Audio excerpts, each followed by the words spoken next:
Voltamos com o programa Ecologia e Cidadania aqui na BH News, né, nosso canal aqui que nos recebe muito bem. O programa é uma realização da parceria da organização Ponto Terra com a M Engenharia Ambiental. E aí hoje nós estamos discorrendo sobre o tema qualidade do ar de Belo Horizonte, da nossa cidade, né? Tem tudo a ver com aquilo que nós já apresentamos aqui anteriormente, que é a grande pergunta.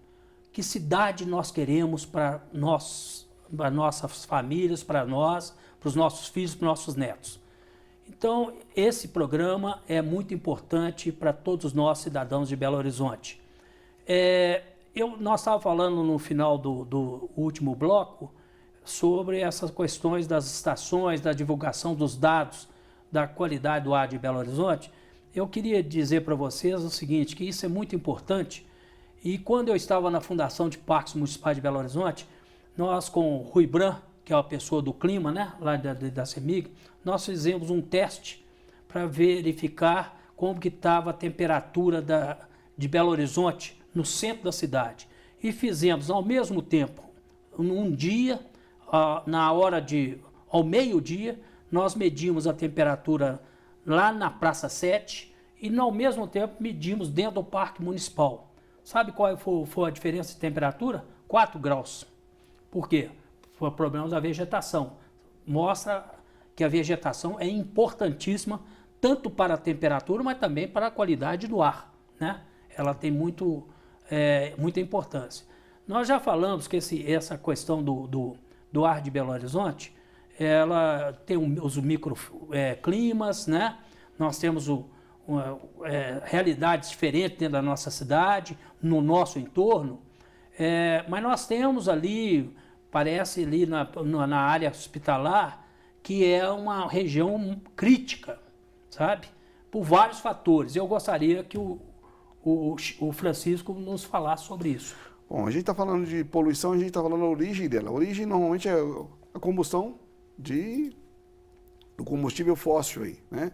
Por mais que tenha melhorado a qualidade desses combustíveis, o que acontece é o seguinte, a quantidade de veículos é muito maior. É uma crítica que eu faço bem severa, é com relação ao uso de diesel num corredor onde que é uma área hospitalar. Ou seja, na combustão, né, na queima do óleo diesel, a combustão incompleta gera os policicloaromáticos que são cancerígenos. Esse poluente está literalmente muito mais emitido numa área onde procura-se uma reabilitação. Ou seja, são os hospitais, são as maternidades. Hoje a gente avalia isso e fala assim, poxa, como é que eu vou fazer para melhorar isso? Eu tenho que ter um controle muito rígido na queima propriamente dita, na quantidade de combustível, na entrada de oxigênio, na liberação de compostos orgânicos, porque essa combustão mal feita gera a fonte que vai reverberando em torno de outros poluentes. Então a gente preocupa muito com isso. Não adianta você falar que eu estou numa região que está muito boa se ao longo do percurso de ônibus ela passa por situações críticas, como é o caso. Então a gente precisa uma substituição de veículo para gás, sem sombra de dúvida, ajudaria muito. Como o próprio Flávio falou, ou seja, a condição de melhoria dos veículos aconteceu, mas a quantidade permanece crescida a qualquer época, né? Então, você tem uma ideia, um veículo em termos de controle de poluição de 10 anos para cá, foi reduzido em 93% a capacidade de emissão de poluentes. Chico, até eu concordo completamente com você e nós achamos que foi um projeto equivocado a implantação do BRT, do MOVE, porque é uma coisa paliativa. É um projeto que deu certo na Colômbia, que veio lá da Colômbia, mas há 30 anos atrás. É coisa do passado. Nós estamos 30 anos atrás para se resolver, que deveria ser outra solução nossa é metrô. Isso é onde entra o plano de controle de poluição veicular. Isso, que você vai falar para nós daqui a pouquinho. Então, nós precisamos realmente de ter alternativas de transporte coletivo. Tem outras energias aí que estão, tem o hidrogênio, né? Então, nós temos várias opções que nós podemos, não aumentar a quantidade de consumo de diesel dentro da nossa cidade, né? Quando se faz um licenciamento de um MOV, um BRT, um licenciamento ambiental, pô, será que não foi visto que iria aumentar, né, a quantidade de geração de poluentes para o ar? O estudo de impacto ambiental, ele tem que falar isso. Ele tem que trazer isso. O problema maior é que trata-se a consequência e não a causa. Então, quer dizer, é uma coisa incompleta. Simplesmente, quando você faz qualquer tipo de projeto na nossa cidade, e nós já discutimos outros temas aí polêmicos, como mobilidade urbana, não se vê, sabe, a coisa como um todo. Vê a coisa simplesmente para resolver aquele emergencial. E não funciona. Eu queria, Flávio, que você explicasse como que vocês estão trabalhando em cima desse plano. Sim. O Estado, ele publicou em 2014 o Plano de Controle de Poluição Veicular do Estado, certo?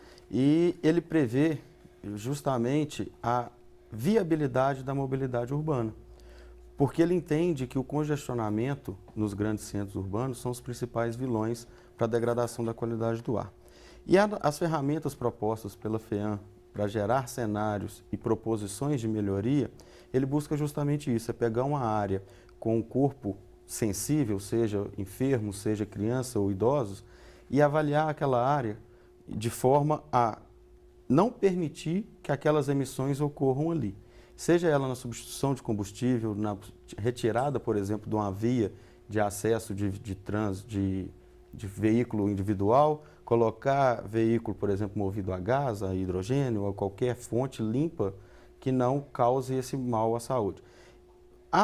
O ganho do Plano de Controle de Poluição Veicular para o Estado, para a sociedade, é o seguinte, é justamente não avaliar simplesmente um ponto, igual a mobilidade, é avaliar a mobilidade, o ganho na qualidade do ar, sim, o ganho na qualidade de vida da população de Belo Horizonte. Então, o Plano de Controle de Poluição Veicular, ele prevê essa geração de cenários e o suporte tanto aos órgãos municipais e ao órgão estadual, que somos nós mesmos, para que tomem medidas direcionadas, já previamente testadas, para que a gente consiga adquirir um ganho ou buscar esse ganho na qualidade do ar de Belo Horizonte. Pois é, e ele está concluído, porque o cidadão brasileiro, eu estou me colocando lá como cidadão, né? O cidadão, tem um plano, está muito bonito, o Brasil tem muitos projetos maravilhosos, programas. Como que vai colocar isso em prática? Como que é feito? Está concluído? Está concluído, ele prevê os municípios prioritários, que têm uma frota acima de 100 mil veículos. São 11 municípios no estado de Minas Gerais que foram contemplados prioritariamente.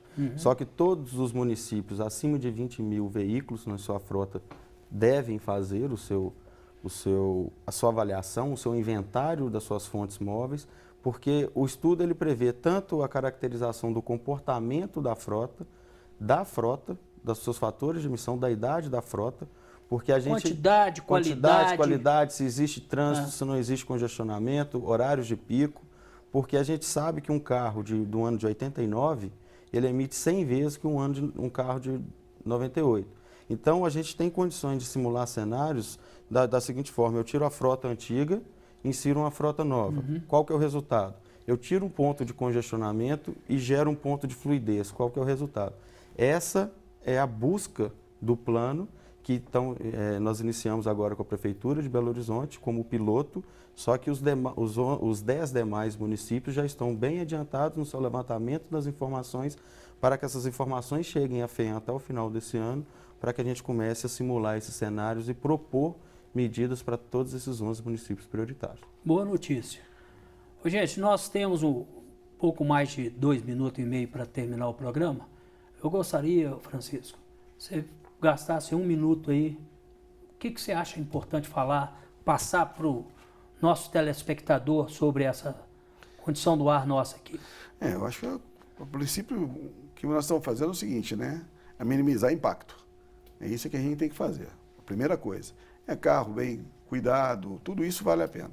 Existe hoje, né, o meu grande sonho, como um Belo Horizontino hoje, mais do que nunca, mineiro e tudo mais, é que se fizesse um estudo, existe essa possibilidade, de fazer um levantamento no estudo de dispersão, onde atinge um raio até de 100 quilômetros, e levantar toda a frota e verificar, sabe, qual que é o efeito que acontece quando houver uma variação de temperatura, houver um aumento de carros, porque isso é o sonho e é possível viabilizar isso. Tem programas hoje da Air Mode mesmo, que são programas de dispersão de poluentes atmosféricos, que se faz um levantamento disso, coloca na mão dessas pessoas que são responsáveis pelo controle para tomar ação. Eles estão literalmente, ou seja pelo número pequeno de funcionários, seja pela limitação das informações que eles têm, ficam amarrados. E a gente cobra muito deles, a gente bate de frente com o órgão ambiental, mas afinal de contas, o que vocês estão recebendo para fazer isso? Como vocês estão fazendo? Qual que é o problema maior que você tem?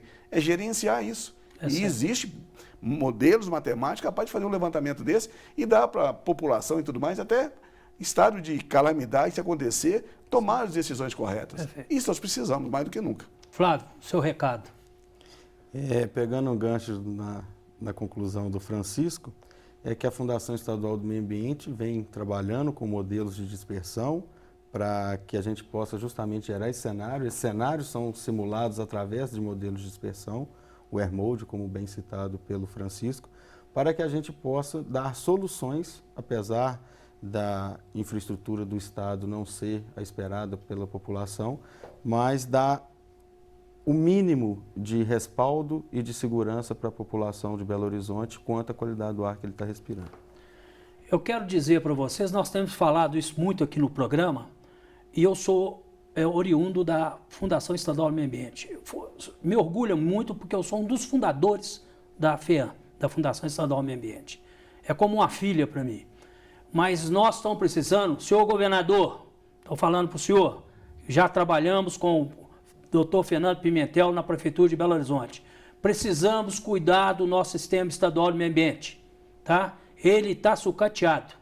Nós precisamos da estrutura para dar condição de trabalho para todos lá. Eu queria dizer também que existe também uma operação oxigênio em curso aqui em Belo Horizonte, que faz as medições das veiculares. Isso já é muito tempo e eu fui um dos criadores disso quando eu ainda... Antes da FEAM, tinha uma superintendência, nós fizemos um primeiro convênio com a Secretaria Municipal do Meio Ambiente. E ela continua a Operação Oxigênio.